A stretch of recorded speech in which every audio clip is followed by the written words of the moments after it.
மார்க்கெட்டில் பெண்களை பற்றி பேசும்போது என்ன சொல்கிறாங்கன்னு பாருங்க. இங்கே கார்கள் விற்கப்படுது, ஆனால் அதோட டார்கெட் கஸ்டமர் ஆண்கள் தான். அந்த காரை இன்னும் கவர்ச்சியாக காட்ட மட்டும்தான் பெண்கள் பயன்படுத்தப்படுறாங்க. இது எவ்வளோ பெரிய அவமானம் இல்லையா? கார் விளம்பரங்களில் எப்பொழுதும் ஒரு பெண் இருக்காங்க. அங்கே அவங்க என்ன பண்ணிட்டு இருக்கிறாங்க? தன்னோட உடல் அழகை வெளிப்படுத்திட்டு இருக்கிறாங்க. என்னோட கார் இந்த பெண்ணை போலவே வளைவு நெளிவுகளோடு இருக்கு, ஆண்களே இங்கே வாங்கன்னு அந்த உற்பத்தியாளர் சொல்கிறாரு. ரொம்ப குறைவான கார் நிறுவனங்கள் தான் பெண்களுக்கு கார் விற்கணும்னு இலக்கு வைக்கிறாங்க. ஒரு முழு மாடலையும் பெண்களோட தேவைக்காகவே கொண்டு வர முடியும்னு எந்த கார் உற்பத்தியாளரும் நினைக்கிறது இல்லை.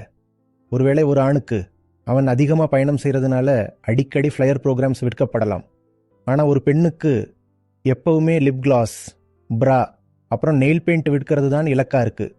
இந்த கூண்டை விட்டு நீங்கள் ஏன் வெளியே பறந்து போகக்கூடாது? காரில் இருக்கிற பொம்மையாக இருக்காதீங்க, அந்த காரை பயன்படுத்துகிறவராக இருங்க.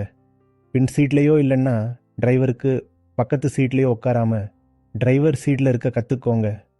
ஸ்டியரிங்கை பிடிக்க கற்றுக்கோங்க. உங்கள் கூட்டுக்குள்ளேயே இருக்காமல் வெளியே வாங்க.